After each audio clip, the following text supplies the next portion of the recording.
Sebelum ceritanya dimulai, dukung channel ini dulu dengan subscribe ya. Bab 3. Pembalasan senyap. Sentakan suara Sheila membuyarkan segalanya. Bayangan aku melempar struk ke wajah Mas Rangga, bayangan wajah pucat mereka, semuanya lenyap dalam sekejap mata. Aku mengerjap. Di hadapanku, Mas Rangga masih menatapku dengan sorot mata tajam menuntut jawaban. Bu Lastri masih memberengut, dan Sheila masih asyik mengunyah kerupuk dengan wajah mengejek. Tanganku yang memegang sendok nasi gemetar. Bukan karena takut, tapi karena menahan gejolak amarah yang nyaris meledak. Dadaku sesak sekali. Rasanya ingin sekali aku mewujudkan lamunan tadi menjadi kenyataan. Sabar, Arini. Sabar, batinku berteriak. Jangan bodoh. Kalau kamu meledak sekarang, kamu akan diusir malam ini juga. Bisnis, dapur manis baru seumur jagung. Kamu belum punya benteng pertahanan. Aku menarik napas dalam-dalam, menelan kembali harga diriku yang rasanya sepehit empedu. Kubiarkan struk belanja Valeri itu tetap aman di saku dasterku. Itu kartu asku, dan kartu as tidak dikeluarkan di awal permainan. Aku menundukkan kepala, kembali memasang topeng, istri bodoh dan penurut, yang selama ini mereka kenal. Maaf, Mas, cicitku pelan, suaraku terdengar parau. Uangnya memang sudah habis. Harga telur naik, beras naik. Aku tidak jajan bakso, apalagi kasih uang ke orang lain. Halah, alasan klasik. Cibir Sheila. Bilang aja bangga pinter nawar di pasar. Rangga mendendus kasar. Ia menatap piring di depannya yang hanya berisi nasi putih hangat dan telur dadar tipis yang kubagi 4, satu potong kecil untuk masing-masing orang. Cuma ini, tanya Rangga dengan nada menghina. Aku kerja seharian, cari duit buat kalian, pulang-pulang cuma dikasih telur setipis kertas begini. Aku sudah usahakan yang terbaik, Mas, jawabku datar. Sudahlah. Hilang selera makanku. Rangga membanting sendoknya ke piring hingga berdenting nyaring. Malam ini aku tidak makan. Biar Arini saja yang habiskan semua itu. Biar dia puas menghemat uang suami. Rangga berdiri kasar, kursi makannya berdecit memilukan di lantai. Ia melangkah lebar menuju kamar tidur, membanting pintu hingga tembok rumah terasa bergetar. Tuh kan, Mas Rangga jadi ngambek. Semprot Sheila sambil ikutan berdiri. Mbak Arini sih, istri nggak guna banget. Ayo, Bu, kita makan mie instan aja di kamar. Males makan masakan orang pelit. Bu Lastri mendelik ke arahku sebelum mengikuti langkah Sheila. Dasar pembawa sial. Rumah ini hawanya jadi panas kalau ada kamu. Mereka pergi, meninggalkanku sendirian di meja makan yang dingin. Aku menatap 4 piring nasi yang tak tersentuh itu. Perlahan, aku duduk di kursi yang tadi diduduki Mas Rangga. Aku mengambil piringnya. Aku menyendok nasi putih dan telur dadar tipis itu ke mulutku. Rasanya hambar, tapi aku terus mengunyah. Aku harus makan. Aku butuh tenaga. Besok adalah hari besar. Makanlah hinaan ini, Arini, bisikku pada diri sendiri sambil menghapus air mata yang menetes ke pipi. Jadikan tenaga. Biarkan mereka merasa menang hari ini. Biarkan mereka tertawa. Karena besok, aku akan mulai membangun kerajaanku. Keesokan harinya, aku menunggu sampai Mas Rangga berangkat kerja dan Sheila pergi mengantar ibu ke pasar. Begitu rumah kosong, aku tidak membuang waktu. Kejadian kemarin saat Sheila nyaris membongkar lemari dapur adalah peringatan keras. Aku tidak bisa memproduksi kue di rumah ini lagi. Aromanya terlalu berbahaya, dan resiko ketahuan terlalu besar. Aku butuh markas. Dengan membawa tas belanja lusuh yang di dalamnya tersembunyi uang jutaan rupiah hasil penjualan cincin dan orderan pertama, aku berjalan keluar kompleks. Tujuanku bukan pasar biasa, melainkan area ruko tua di belakang pasar tradisional yang jarang dilirik orang. Matahari mulai menyengat saat aku menyusuri deretan kios yang tutup. Mataku tertumbuk pada sebuah kios kecil berukuran 3 kali 4 meter di ujung gang. Kondisinya agak kusam, pintunya berkarat, tapi ada tulisan, disewakan, tertempel miring di sana. Aku segera menghubungi nomor yang tertera. Tak lama, seorang bapak tua datang membawa kunci. Ini bekas gudang beras, Mbak. Listriknya 900 watt, air sumur lancar di belakang. Sewanya 500.000 sebulan, minimal ambil 3 bulan, jelas bapak itu. Aku melihat ke dalam. Lantainya kotor, banyak sarang laba-laba. Tapi bagiku, tempat ini sempurna. Letaknya tersembunyi, jauh dari pantauan tetangga yang julid, dan yang terpenting, ini wilayahku sendiri. Saya ambil, Pak, 6 bulan langsung, ucapku tegas. Bapak itu terbelalak kaget melihatku mengeluarkan uang tunai 3 juta rupiah dari dompet kumal. Ia mungkin tidak menyangka wanita berdaster lusuh ini punya uang tunai sebanyak itu. Deal, ini kuncinya. Begitu kunci itu berpindah ke tanganku, rasanya ada beban ribuan ton yang terangkat dari pundakku. Aku segera membersihkan tempat itu. Aku membeli sapu, pel, dan sabun pembersih. Dalam 2 jam, kios kusam itu sudah bersih. Siangnya, aku mulai mencicil memindahkan harta karunku. Aku membeli oven gas portabel baru, investasi besar pertamaku, dan menyimpannya di sana. Aku juga membeli bahan-bahan kue dalam jumlah besar, tepung protein rendah, butter, wisman, coklat batang premium. Tidak perlu lagi sembunyi-sembunyi menyicil beli bahan. Di sini, aku bebas. Saat aku sedang menata toples-toples kaca di rak sederhana yang baru kubeli, ponselku bergetar. Notifikasi dari Sarah. Sarah, Rin, gila. Akun dapur manis banjir DM. Ada influencer kuliner yang mau endorse gratis karena dia suka banget sama cookies kamu. Dia minta dikirim 10 box besok buat dibagi-bagi ke followersnya. Sanggup nggak? 10 box. Itu artinya aku harus memanggang sekitar 200 keping cookies.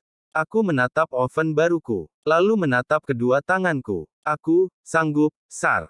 Gaspol. Makasih ya. Aku mulai bekerja. Tanpa Sheila yang mengintai, tanpa omelan Bu Lastri, aku bekerja seperti mesin. Tanganku cekatan menimbang adonan, membentuk bulatan, dan memasukkannya ke oven.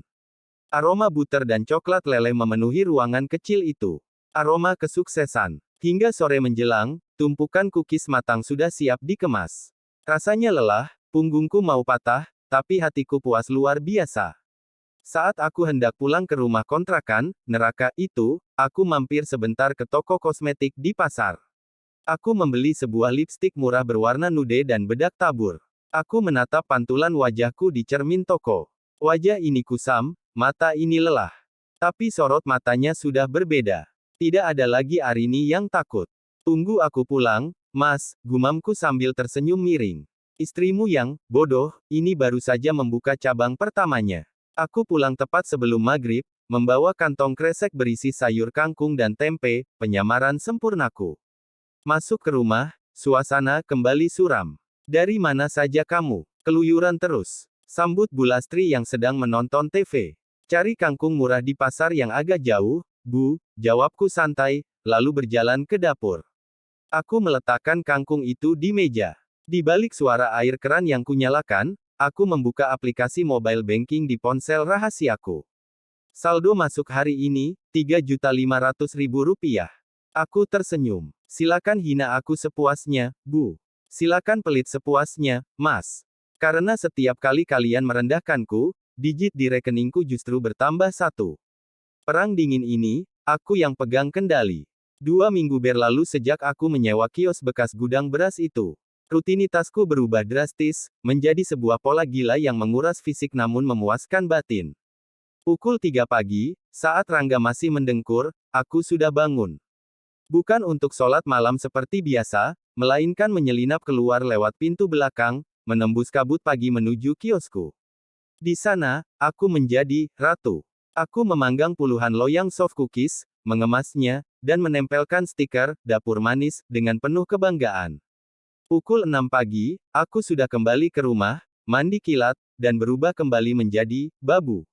Menyiapkan sarapan ala kadarnya, sesuai budget 50.000 seminggu, dan mendengarkan omelan rutin Bu Lastri. Siangnya, saat rumah sepi, aku kembali ke kios untuk memproses pengiriman. Hari ini, notifikasi di ponsel rahasiaku membuat bibirku tak berhenti menyunggingkan senyum. Transfer masuk, Rp12.500.000. Itu adalah akumulasi keuntungan bersih selama 2 minggu. 12,5 juta.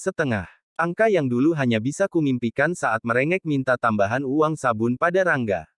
Kini, uang itu ada di genggamanku, hasil dari keringat dan tepung yang menempel di dasterku. Aku duduk di lantai kios, menatap layar ponsel dengan mata berkaca-kaca. Lihat, Mas, istrimu yang kamu bilang bodoh dan boros ini, sekarang punya penghasilan yang mungkin hampir menyamai gajimu, gumamku lirih. Aku merayakan kemenangan kecil itu dengan memesan 1 porsi sate kambing muda dan es jeruk lewat ojek online ke kiosku. Aku makan dengan lahap, menikmati setiap gigitan daging empuk yang selama 3 tahun ini jarang kusentuh. Di rumah, aku hanya makan tahu dan tempe, menyisakan daging ayam kalau ada untuk Rangga dan keluarganya. Enak, Arini. Kamu berhak makan enak, bisikku pada diri sendiri sambil mengusap perut yang kekenyangan. Sorenya, aku pulang ke rumah dengan membawa seikat bayam dan jagung manis. Penyamaran sempurna. Namun, begitu aku melangkah masuk ke ruang tamu, aku melihat pemandangan yang membuat darahku berdesir aneh. Sheila sedang duduk bersila di sofa, memangku sebuah toples kaca cantik. Di sebelahnya, Bu Lastri sedang memegang toples serupa sambil mengunyah dengan mata terpejam menikmati rasa. Itu toples dapur manis. Itu cookies buatanku. Jantungku berdegup kencang. Dari mana mereka mendapatkannya? Apa rahasiaku terbongkar? Mbak Arini sudah pulang. Tumben sore amat, sapa Sheila tanpa menoleh, mulutnya penuh remah coklat. Mbak, sini deh lihat. Orang kaya tuh makannya kayak gini, bukan agar-agar tawar kayak buatan Mbak waktu itu. Aku berusaha menetralkan wajahku, berjalan mendekat dengan langkah pelan. Kue apa itu, Sheila?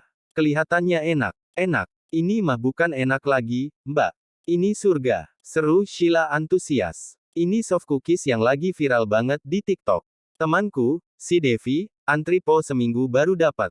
Dia kasih aku 2 toples buat oleh-oleh karena dia baru jadian sama pacarnya yang tajir.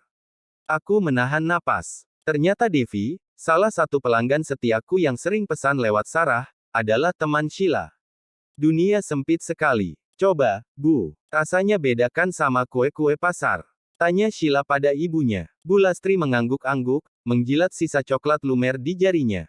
Iya, Sheila. Ini menteganya kerasa mahal. Wanginya aja beda. Pasti yang bikin ini orangnya berkelas, sekolah luar negeri mungkin pastry chef-nya. Nggak kayak. Bu Lastri melirikku sinis. Nggak kayak orang yang bisanya cuma masak bayam bening tiap hari. Ingin rasanya aku tertawa terbahak-bahak saat itu juga. Orang berkelas. Sekolah luar negeri. Bu, kue yang ibu puji setinggi langit itu dibuat oleh tangan menantu yang ibu sebut pembawa sial, di sebuah kios bekas gudang beras yang penuh sarang laba-laba, oleh wanita yang ibu hina setiap pagi. Harganya berapa itu, Sheila? Tanyaku memancing. 1 toples isi 6 biji ini harganya 85.000, Mbak. Mahal kan? Tapi worth it banget. Mbak Arini mah nggak bakal mampu beli. Uang belanja Mbak sebulan aja nggak cukup buat beli 1 toples ini, ejek Sheila sambil tertawa renyah. Aku tersenyum tipis. Iya, Sheila, Mbak memang nggak mampu beli. Mbak cuma bisa lihat saja. Benar, aku nggak perlu beli. Karena akulah yang menentukan harganya, dan kalianlah yang dengan bodohnya memuja karyaku, batinku puas. Boleh Mbak minta 1? Tanyaku pelan, memasang wajah memelas yang sudah kulatih dengan sempurna. Mbak belum pernah makan kue sepremium itu seumur hidup Mbak. Penasaran rasanya seperti apa? Sheila seketika menarik toples itu menjauh, seolah tanganku adalah hama yang akan menularkan penyakit. Matanya melotot galak. Eits, apaan sih Mbak? Enak aja minta-minta. Ini dikasih Devi buat aku sama ibu, bukan buat dibagi-bagi ke pembantu. Sergah Sheila ketus. Ia segera menutup toples itu rapat-rapat, takut aromanya saja sudah cukup untuk mengenyangkanku. Bu Lastri ikut menimpali dengan mulut yang masih penuh kunyahan. Iya, Arini, sadar diri sedikit. Lidah kampungmu itu nggak bakal cocok sama rasa butter mahal ini. Nanti malah sakit perut kamu kalau makan makanan orang kaya. Sana, makan tempe goreng sisa tadi pagi saja. Masih ada di tudung saji, kan? Tapi cuma cicip sedikit. Bu, aku mencoba mendesak lagi, menikmati peran sebagai orang yang teraniaya ini. Nggak boleh. Bentak Sheila. 1 biji ini harganya belasan ribu kalau diecer. Sayang banget kalau masuk ke perut Mbak. Mending buat Mas Rangga nanti pulang kerja. Aku menunduk, menyembunyikan senyum miring yang nyaris terbit. Luar biasa. Kalian benar-benar pelit bahkan untuk 1 keping kue yang bahannya ku beli dari uangku sendiri. Tepat saat itu, pintu depan terbuka. Mas Rangga pulang. Wajahnya kusut, kemejanya berantakan, dan dasinya sudah longgar. Sepertinya dia sedang ada masalah di kantor atau mungkin, masalah dengan Valeri. Rangga melempar tas kerjanya ke sofa dengan kasar, lalu matanya tertuju pada toples kue di pangkuan Sheila. Kue apa itu? Kok baunya enak? Tanya Rangga datar. Ini loh, Mas. Cookies viral yang lagi hits banget. Dikasih teman Sheila. Mas Rangga cobain deh, dijamin ketagihan. Ini obat stres paling ampuh. Sheila dengan sigap membuka toples dan menyodorkan satu keping soft cookies berukuran besar itu ke mulut kakaknya. Rangga membuka mulut, menggigit separuh kue itu. Ia mengunyah perlahan. Dahinya yang tadi berkerut perlahan mengendur. Rasa manis coklat premium dan gurihnya butter Wisman yang kumasukkan dengan takaran gila-gilaan itu sepertinya berhasil menyentuh saraf senangnya. Rangga bergumam, matanya sedikit terpejam. Enak. Ini baru kue. Renyah di luar, lembut di dalam. Beda banget sama kue-kue kering lebaran yang biasa ibu beli kiloan di pasar, Bu. Iya dong, Mas. Ini kan kue orang kaya, sahut Sheila bangga. Rangga menghabiskan sisa kue di tangannya, lalu menatapku yang masih berdiri mematung di sudut ruangan dengan daster lusuh. Tatapannya berubah menjadi tatapan meremehkan yang sudah sangat kuhafal. Nah, Arini, kamu tuh belajar bikin kue kayak gini. Jangan bisanya cuma bikin kue bolu bantat atau gorengan berminyak yang bikin kolesterol. Kalau kamu bisa bikin yang enak begini, aku juga nggak bakal males makan di rumah, sindir Rangga pedas. Hatiku mencelos, tapi di saat yang sama, egoku melambung tinggi. Aku sudah bisa, Mas.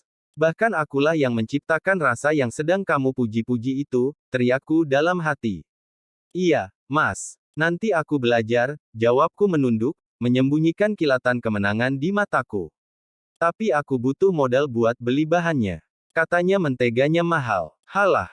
Alasan lagi. Potong Rangga cepat. Orang kalau mau belajar itu niat dulu, bukan duit dulu. Kamu lihat tutorial di YouTube kan banyak yang pakai bahan murah tapi enak. Otakmu saja yang nggak kreatif.